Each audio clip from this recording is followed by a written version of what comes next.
Hello! So today I'm going to be doing a video about The Matrix. What?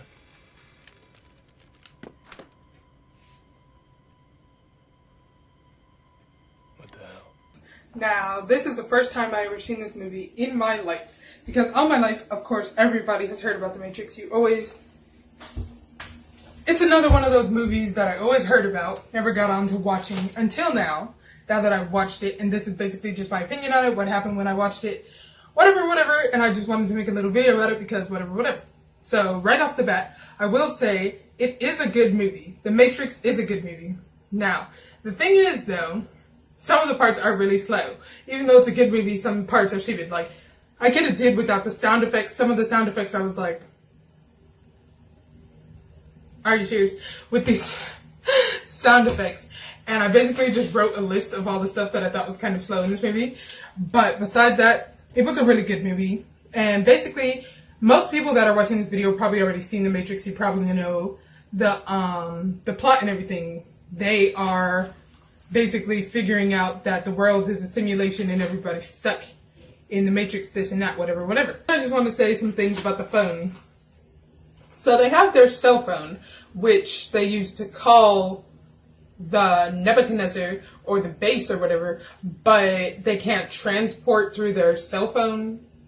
That doesn't make sense to me, because why do you have to get to a physical landline phone? I guess because it's actually attached to something, you have to get in the phone. But I'm saying, why can't they use their cell phone as the network back to the Matrix or back to the ship, back to wherever? Why do they have to use a physical phone? Is their cell phone not good enough to suffice? No, just... Shit! That's my phone! Another thing I want to say is their outfits. Now the thing is, they have Neo doing all this stuff. And of course it's 111, because in the beginning of the movie we see him, he's just wearing his hobo clothes, whatever. But then when everything's about to kick off and it's about to be the big finish, it's, oh my god, because he does his Winx transformation and now he's wearing a Matrix outfit. And the funny thing is, before it even got to that part, I was going to say that. I said, how come everybody else was in all black outfit with sunglasses and everything except for Neo? But I said, oh, he wasn't ready yet. But now that he's ready, he has his Matrix 111 outfit. But here's my thing about the Matrix 111 outfits.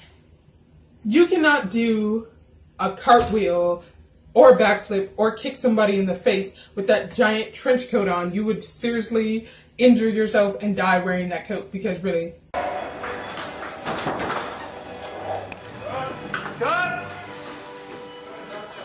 Really. And I mean, it's funny because they try to do it as if doing a cartwheel is that hard.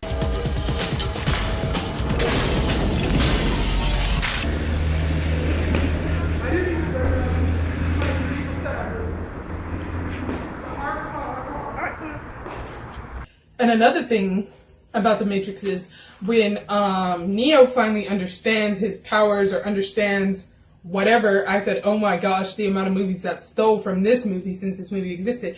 Mostly, the thing that was so shocking to me was The Matrix was so much like X-Men. And now, this is why I should have seen The Matrix before I seen X-Men, because obviously, being a child of the 2000s, I seen all the X-Men's before I seen The Matrix, because I was born when X-Men came out, and every single X-Men that ever came out, I seen, because I mean, that is my generation. X-Men is the movies that most people my age probably watched when they were little kids.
I'm so sorry.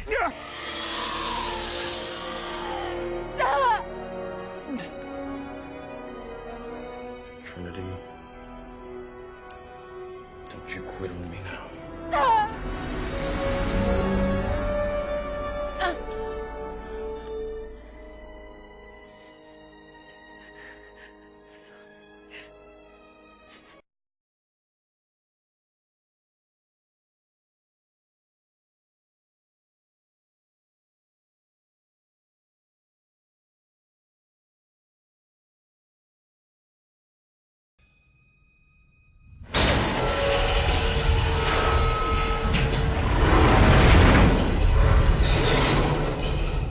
Goodbye, Mr. Anderson. My name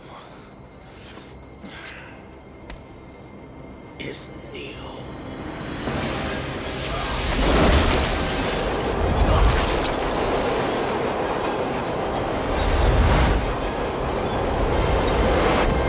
Yes or no? Yes. No. I don't believe it. Believe it or not, you piece of shit, you're still gonna burn.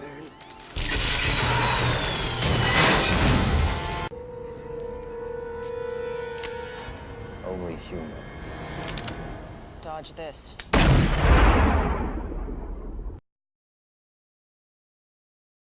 Now, I already filmed part 1 of this, but I didn't know I would be doing a part 2. But after I finished filming my first video, I went and watched part 2 and 3 of The Matrix. And then I realized that I had more to say about The Matrix. So here I am doing the part that goes within the first part. So this is my experience watching The Matrix for the first time in my life, part 2, but it's going to be connected, so it doesn't really matter that I'm saying part 2 because it's irrelevant. But not the point. So back to whatever. Now, the thing is, people always be like, part 2 and 3 are hideous, whatever, whatever. Now, usually movies are hideous when they do part 2 and 3. Now, The Matrix part 2 and 3 each had decent parts, but they also had parts that were like really. What really messed up part 2 is all the CGI, and I'm like, was all that CGI really necessary? No, it was not. Like, when they have the 10,000 Agent Smiths, and they're all clearly CGI, it's just like, but why is there so much CGI? It's so cringeworthy. And really part 2 is basically just Neo being Superman, which they already said in the movie, which I was going to say, but then I was like, well, they said it for me. That he just turned into Superman. And Trinity is Lois Lane because he has to go and save her, and he's like 111. And you know they always have Superman coming to get Lois Lane. You came back. You came back.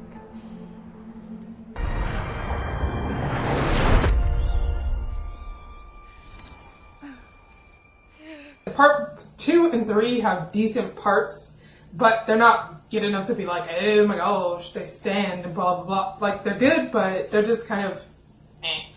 Part 2 is mostly just rehash of part 1. It's kind of eh.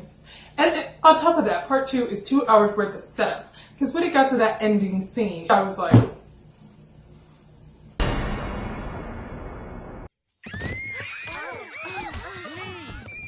are you serious? Are you seriously kidding me right now? Like, see, if I had paid to see this in theaters, I would have thrown my shoe at the screen. Because are you kidding me? Are you kidding me? To be concluded? What kind of thing is that? And I was like, I feel for the people in 2003 that went to see this movie only to be hit with the to be concluded, and they had to come back in October after already seeing this movie in May, and they had to come back 6 months later in October just to see the ending. That would have been so stupid, and I would have been like, are you kidding me? So basically, part 2 is annoying because, one, all this stuff they say about part 2 that they never show anywhere. You don't know what happened. In part 2, they have all these random people that came out of nowhere, but they're like, well, I'm this and I'm that, and blah, blah, blah died, and blah, blah, blah died, yet they never show you any of this. And then they have all these plot lines saying stuff that did not happen in part 1. So you're just sitting there confused, like, when did all of this happen? What? So all this random stuff happens in part 2, and it's kind of eh. Anyways, now we get out to part 3 of The Matrix. And I think part 3 was decent. It's kind of meh. It could have been better. I feel like part 3 could have wrapped up better. I was kind of annoyed. I mean, because it's like, what? What? Because when you finish watching it, you're just like, okay. What I wanted to say about part 3 is, how come in a lot of movies where the final battle happens is, even though this is not the final battle, and I think it's part 1 where this happens, part 1, and leading into part 3, but why, when the person is stuck in limbo, are they always at a train station? And why, when the big dramatic battle happens, is it always at a train station? So a train station is the place for people to be stuck in limbo, and a train station is the place for people to finish their final fight. Are you from the Matrix? Yes. No. I mean, I was. Why did you leave? I had to. I had to leave my home too. Sati, come here, darling. Leave the poor man in peace. Yes, Papa. So it's true then, sir. A part of him lives within me, doesn't it? Did. It was just destroyed many moments ago by none other than Voldemort himself. You were the Horcrux he never meant to make, Harry. Do you know if anyone works here? The following stops have been canceled. Palatine, Baden, Bayberry, Deer Ridge, Red Oak, Tristan, Anderson, King Springs.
When I was watching part 2 and 3, I said I could not believe how much Teen Wolf literally stole from the Matrix. Like, Teen Wolf is good, don't get me wrong. I love Teen Wolf. It was my favorite show after Red Band Society. But anyways, I said the ending of Teen Wolf, like from season 3 onward, Teen Wolf is just all the Matrix and Superman. And I could not believe. I was like, what? They just stole all the ending plots of the Matrix? To make the ending of Teen Wolf. Trinity!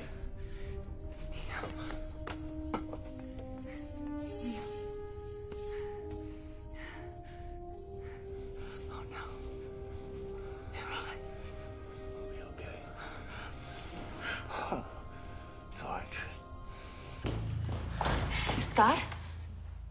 He's not healing? Scott, what happened to your eyes? I had to. Hey, look at me. Yes, you can. Just concentrate. I can't do it. Yes, you can. Scott, please just look at me. And yep, basically, like I said, what ruined part 2 is just the hideous CGI by Eyes and the 2 hours of setup. And it's just like, where is this movie going? While you're watching part 2, it's just like, okay, we've seen this, okay, we've seen that, okay. But are we going somewhere in this movie? And no, part 2 lies to you. It's not going anywhere at all. It's really not. So, I give part 2 a 4 out of 5. No, 4 out of 10. So it gets a 4 out of 10 because it's it's okay, but I mean, it's not, oh my god. It's okay though. And part 3, I give a 6 out of 10 because it was good enough. It was But the thing that's stupid about part 2 and 3 is, When Agent Smith crosses over to the other side, you're trying to tell me that nobody realized that was him? He was giving them all these hints that it was him, and they're all going to sit there and act like they didn't know that that was him. They were like, who is this? Oh my goodness. Who are you? And I'm like, What do you want? I want what you want. Yes. That's it, Mr. Anderson. Look past the flesh. Look through the soft gelatin of these dull cow eyes and see your enemy. Oh yes, Mr. Anderson. Get me. if I could figure that out, and I barely remembered who this man was, because when they showed him again in part 3, I was like, what? But if I could remember that that was Agent Smith, then they should have easily been able to figure it out. But this whole movie hinges on people being too stupid to realize that that is Agent Smith. Literally. And it's just so annoying. And then, of course, part 2 and 3 have Jada Pinkett Smith in it. She's not really relevant, but I mean, she's there. And then they have these other characters that are just kind of there, and I'm just like, but who are they? Then suddenly they introduce all these other ship captains that are different from the captains on the Nebuchadnezzar, and I'm just like, but does anybody care about them now? No. They don't. So what? Part 2 and 3 were decent-ish. They weren't hideous, but they were kind of just okay. But so, yep, that was my opinion on The Matrix. I kind of like it. I like it. I like part 1. I like part 2. I like part 3. They're good. They're just not, oh my god, falling on the floor, amazing. The first one was not, oh my god, falling on the floor, amazing. But the first one was good. But the second 2 are likable. So, I guess if I had to rate the Matrix trilogy altogether, I give it a 7.5 because it was that good. So, yeah, that's just my little non-spoiler opinion on The Matrix. So, thank you for watching, and I'll see you in the next video.